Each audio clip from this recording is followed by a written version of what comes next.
Hello everyone, today we will study Sociology Part A, Indian Society, Chapter 1, Introducing Indian Society. इस chapter में हम पढ़ेंगे colonialism, nationalism, class and community. Introduction. हम जब भी sociology पढ़ते हैं हम कभी भी ज़ीरो से स्टार्ट नहीं करते. वी ऑलरेडी नो समथिंग और the other about the society. ये previous knowledge both advantage and disadvantage की तरह काम करता है.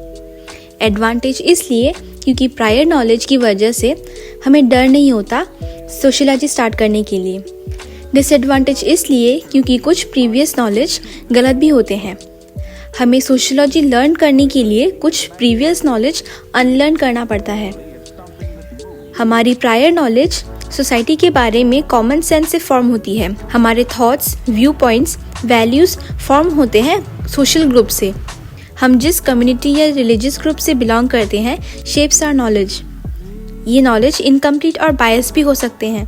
सोशोलॉजी हमें न्यूमरस एज पॉइंट से दुनिया दिखाती है. हमें सोशोलॉजी में पर्सनल ट्रबल्स और सोशल इश्यूज़ के बारे में भी पढ़ने को मिलता है.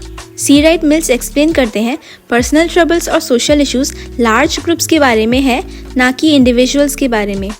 जनरेशन गैप को सोशल मिरेकल यानी कि चमत्कार बताया गया है. जनरेशन गैप हर एक सोसाइटी में कॉमन होता है, चाहे वो इंडिया हो या कोई और कंट्री.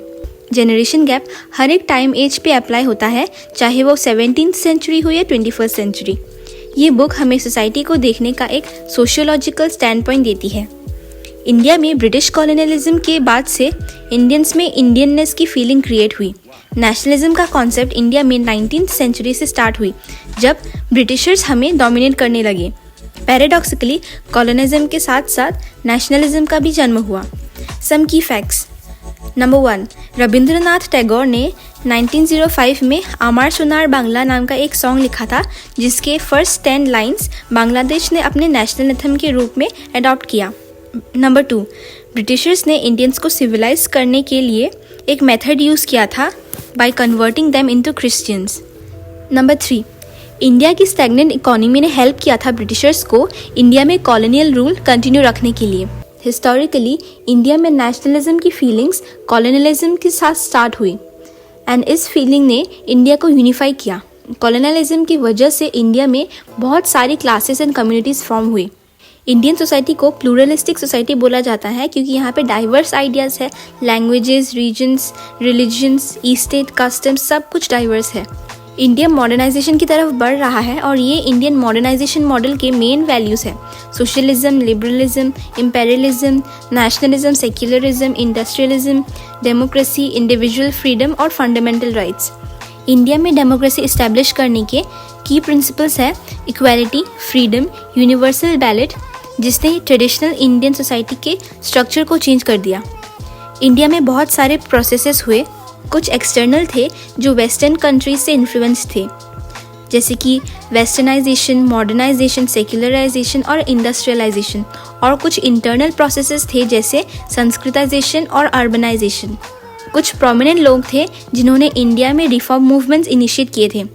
उनमें से कुछ नाम हैं: राजा राममोहन रॉय, ईश्वर चंद्र विद्यासागर, केशव चंद्र सेन, दयानंद सरस्वती, रनादी, तिलक, गांधी.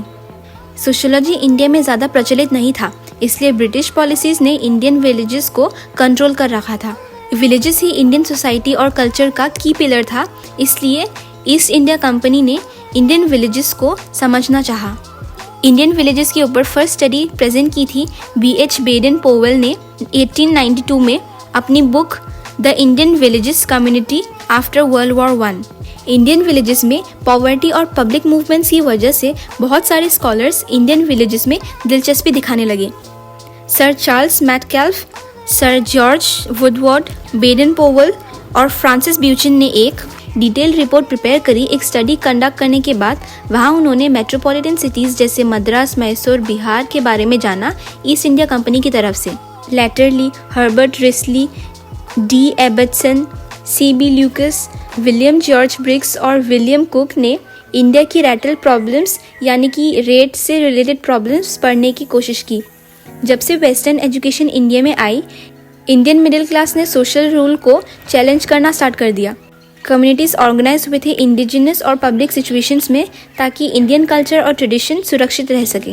सोशियोलॉजी हमें हेल्प करती है पास्ट को प्रेजेंट से कनेक्ट करने के लिए ताकि हम प्रेजेंट को प्रॉपरली समझ सके।